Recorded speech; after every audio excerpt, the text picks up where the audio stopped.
It's India versus South Africa, big finale. আর কয়েক ঘন্টা পরে শুরু হয়ে যাচ্ছে আইসিসি টি-20 টুর্নামেন্টের দারুণ এক লড়াই। কে জিতবে? ইন্ডিয়ার 17 বছরের অপেক্ষা পূরণ হবে নাকি সাপমোচন হবে সাউথ আফ্রিকার? Dear viewers, HTMS sports cafe থেকে আমি সঞ্জয় সাহা পিয়াল আপনাদের স্বাগত জানাচ্ছি। আজ কথা বলবো আমার সহকর্মী মেহেদি হাসানের সঙ্গে। মেহেদি, দারুণ একটি ম্যাচের অপেক্ষা করছি নিশ্চয়ই আমরা সবাই। তো আপনি তো অনেক ইন্টারন্যাশনাল মিডিয়া ঘাটাঘাটি করলেন কয়েকদিন এবং আজকেও করেছেন। কি বলছে সবাই, কে ফেভারিট? দেখেন, আমরা বেশি ফলো করি সাধারণত ভারতের মিডিয়া, এবং সাউথ আফ্রিকার যে মিডিয়াগুলো আছে ওইগুলো অত করা হয় না, ফলো করা হয় না। ওই হিসাবে কিন্তু ইন্ডিয়াকেই তারা এগিয়ে রাখছে, এই ভারতের মিডিয়াগুলো তাদের দলকে এগিয়ে রাখছে, এবং এগিয়ে রাখার অনেকগুলো কারণও আছে। কারণ হলো যে ভারত আসলে খুব ভালো ক্রিকেট খেলছে, এবং এই যে কন্ডিশনটা, এই কন্ডিশনে স্পিন বল কিন্তু খুবই ভালো করছে। বারবার যে স্পিন ট্র্যাক আপনি বলছেন, হ্যাঁ, যে কারণে তাদেরকে এগিয়ে রাখার একটা ব্যাপার হচ্ছে। আর একটা ব্যাপার হচ্ছে, আমরা দেখলাম সেমিফাইনালে ইংল্যান্ড এবং ইন্ডিয়ার ম্যাচে বৃষ্টির পরে পুরো ম্যাচের সিনারিও কিন্তু বদলে গেল, এবং আজকে ফাইনালে একই রকম ভাবে বৃষ্টির কিন্তু পূর্বাভাস রয়েছে। সুতরাং আজও বৃষ্টি। আচ্ছা, যদি এটা কি রিজার্ভ ডে রয়েছে? জি, ফাইনালে রিজার্ভ ডে রয়েছে, এবং এখানেও বেশ কিছু নিয়ম কানুন রয়েছে। যদি বৃষ্টির কারণে আম্পায়াররা চেষ্টা করবেন পুরো ম্যাচটা খেলানোর, যদি বৃষ্টির কারণে সেটা আটকে যায় তারপরেও বৃষ্টির শেষ হলে যতটুকু খেলানো যায়, এরপরে যেখান থেকে খেলাটা শেষ হবে সেখান থেকে খেলানোর চেষ্টা করবে। যদি বৃষ্টির কারণে খেলাটা 17 ওভারে নামিয়ে নিয়ে আসে এবং সেখান থেকে রিজার্ভ ডেতে চলে যায়, পরবর্তী ডেতে কিন্তু পুরোপুরি খেলাটাই হবে। মানে আপনি বলতে চাচ্ছেন যে 17 ওভারের পরে যদি বৃষ্টি এসে খেলাটি না, ধরুন যে বৃষ্টির কারণে খেলাটা 17 ওভারে নামিয়ে আনা হলো, কিন্তু সেখান থেকে আর খেলাই হলো না, রিজার্ভ ডে চলে গেল। রিজার্ভ ডে তখন আবার 20 ওভারে খেলাটা হবে। মানে রিজার্ভ ডে আছে বলে একটু আজকে রিল্যাক্সে মনে হয় দুই দলের সমর্থকরা চিন্তা করতে পারে। যেটা বলছিলাম, আসলে ভারত সেই 2007 সালে প্রথম টি-20 ওয়ার্ল্ড কাপে ধোনির হাত ধরে তারা এই ট্রফিটা জিতেছিল। তারপরে 17 বছর পরে এটা আপনি কিভাবে দেখছেন যে এবার চান্সটা আসলে ভারতের কতটা?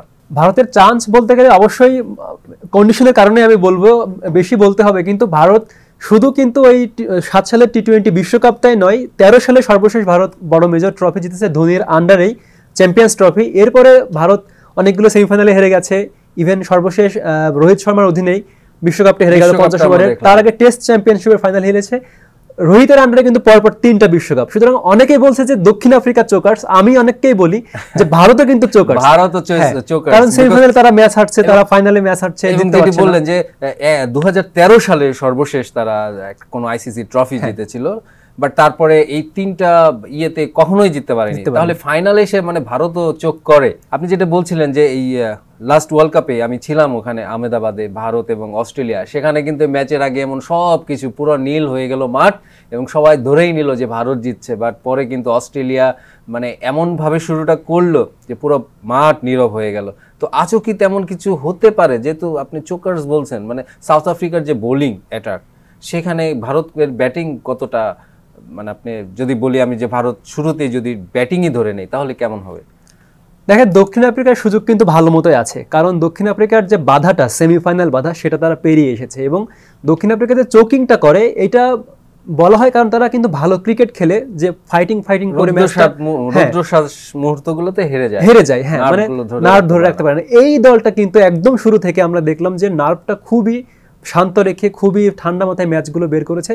যুক্তরাষ্ট্র পর্বে যে ম্যাচগুলো তারা খেলেছে সবগুলো ক্লোজ ম্যাচ, বাংলাদেশের সঙ্গে নেদারল্যান্ডসের বিপক্ষে, সবগুলো কিন্তু তারা বের করে এনেছে। এবং ওয়েস্ট ইন্ডিজে যাওয়ার পরেও তারা কিন্তু নার্ভ রেখে খুব ভালো ক্রিকেট খেলে ম্যাচ জিতেছে। এবং এই যে নার্ভ ধরে রাখার ব্যাপারটা, এখানে 2-3টা নাম খুব গুরুত্বপূর্ণ। একটা হচ্ছেন হেনরিক ক্লাসেন, তিনি আমরা IPL-এ দেখেছি খুবই মেরে খেলেন। বিশ্বকাপে এসে তিনি পুরোপুরি একদম স্থিরভাবে খেলছেন, মাঠ বুঝে ক্যারেক্টারটা চেঞ্জ করে। এবং সব থেকে গুরুত্বপূর্ণ একটা ভূমিকা হয়ে দাঁড়িয়েছে ডেভিড মিলার যে ম্যাচ উইনার, এই বিশ্বকাপে তিনি আমার মনে হয় যে একদম ওই রোলটা প্লে করছেন। এবং ক্রিস্টান স্টাপস, তিনিও কিন্তু ভালো খেলছেন। সাউথ আফ্রিকার বোলিং, মানে বোলিং অ্যাটাক তো এদিকে বুমরা যদি ধরি, ওদিকে আপনার রয়েছে রাবাদা, এদিকে কেশব মহারাজ, ওদিকে অক্ষর প্যাটেল, আবার ওদের লেগ স্পিনও আছে। মানে এই সবকিছু মিলে বোলিংটাও তো মনে হয় একটু উপভোগ্য ব্যাপার হতে পারে আজকের ম্যাচে। আমার মনে হয় তাই। আপনার ইন্ডিয়ার যেরকম দুর্দান্ত বোলিং অ্যাটাক, তেমনি দক্ষিণ আফ্রিকার শুধু ব্যাটিং যে অ্যাটাকটাই হবে তা না। আমার মনে হয় যে যেহেতু কন্ডিশনের একটা ব্যাপার আছে এবং এবারের ওয়েস্ট ইন্ডিজ যুক্তরাষ্ট্র বিশ্বকাপে কম রানের টুর্নামেন্ট হচ্ছে, বোলাররাও কিন্তু ম্যাচের মোড় ঘুরিয়ে দিতে পারে। আমরা সর্বশেষ বিশ্বকাপেও দেখেছি যে দক্ষিণ আফ্রিকার লেগ স্পিনার তাবরেজ শামসি মাত্র 11টা বল করে 4টা উইকেট তুলে নিয়েছেন, এবং তাদের দলে যখন রাওয়াদার মতো বলার রয়েছেন এবং ইয়ানসেনের মতো বলার রয়েছেন, তারা কিন্তু ভারতের ব্যাটিং অর্ডারকে ধসিয়ে দিতে পারে। আরেকটা ব্যাপার কিন্তু আমি দেখছিলাম ইন্টারন্যাশনাল মিডিয়াতে, বিশেষ করে ভারতীয় মিডিয়াতে একটা কথা খুব আসছে আর কি, যে রাহুল দ্রাবিড়, তাকে বলা হয় আসলে ওই সচিন এরার একটা মানে নিঃসঙ্গ একজন রাজপুত্র আর কি, যে কিনা কিছুই পায়নি, তার মাথায় কোনো মুকুট নেই আইসিসি টুর্নামেন্টের, খেলোয়াড় হিসাবে ছিল না, কোচ হিসাবেও তিনি মানে গত ওয়ার্ল্ড কাপে তার একটা সুযোগ ছিল, ওয়ানডে ওয়ার্ল্ড কাপে, কিন্তু হয়নি। আজ কি মানে রাহুল দ্রাবিড়ের জন্য কিছু থাকতে পারে, মানে সবাই এটা নিয়ে আলোচনা করছে, রাহুলের ব্যাপারটা যদি একটু আমরা হয়। আমার মনে হয় যে এরকম টুর্নামেন্টে এসে কোনো দল বিশেষ কারোর জন্য খেলে, যেমন কাতার বিশ্বকাপের কথা যদি বলেন, আমার মনে হয়েছে যে কাতার বিশ্বকাপে মেসির জন্য খেলা। ঠিক একইভাবে এই ভারতের যে দলটা, এখানে রোহিত শর্মা কিন্তু টুর্নামেন্ট জয়ের রেকর্ড রয়েছে, 2007 সালে তিনি টি-20 ওয়ার্ল্ড কাপ জিতেছেন। আবার বিরাট কোহলি, তিনি টি-20 শিরোপা না পেলেও 2011 সালে কিন্তু জিতেছেন। ওই হিসেবে যারা ভারতের কিংবদন্তি, সেটা আপনি সচিন টেন্ডুলকারকে বলতে পারেন, সেটা আপনি হলো যে সেবাগকে বলতে পারেন, গৌতম তো জিতেছেনই।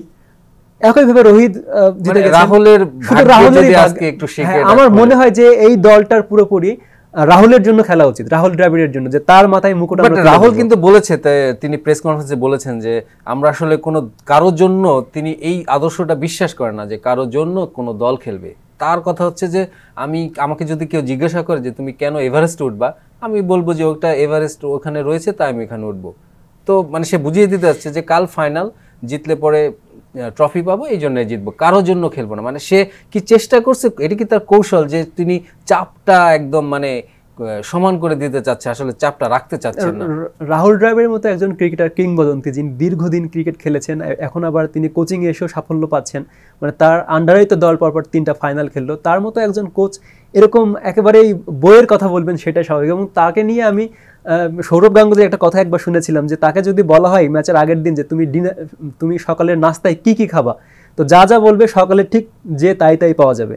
ওর লাইফটা এরকম ডিসিপ্লিন, তো উনি ডিসিপ্লিন কথাবার্তা বলবেন, তার দলকে শান্ত রাখার চেষ্টা করবেন, এইটা খুবই স্বাভাবিক ব্যাপার। বাট ভারত কি গত ওয়ার্ল্ড কাপের অভিজ্ঞতা থেকে আপনার মনে হয় একটু সরে আসবে? তারা ওই ওয়ার্ল্ড কাপে আসলে পরে তারা স্বীকার করেছিল যে আসলে তারা চাপে ছিলেন, দর্শকদের এত প্রত্যাশার চাপ, 1 লাখ দর্শক সামনে খেলা, তো আজ তো ঠিক তেমনটা নেই। মানে তেমনটা নেই বলতে বারবাডোজে হয়তো নীলের আধিক্য থাকবে, তারপরেও কি মনে হয় যে ভারতের মতন তো না, মানে ভারতের তো খেলা না, একটু কি প্রত্যাশার চাপ তারা কম আছে তাদের? আমার মনে হয় চাপ একটু কম থাকবে, কিন্তু যদি তুলনা করা হয় দক্ষিণ আফ্রিকার সঙ্গে, তাহলে কিন্তু চাপটা ভারতের উপরেই থাকবে। কারণ দক্ষিণ আফ্রিকা, আমার মনে হয় তারা সেমিফাইনালের বাধাটা পেরিয়েই তাদের যে চাপটা সেটা তারা কমিয়ে ফেলেছে, এবং তারা ফাইনালটা আমার মনে হয় উপভোগের জন্য খেলবে।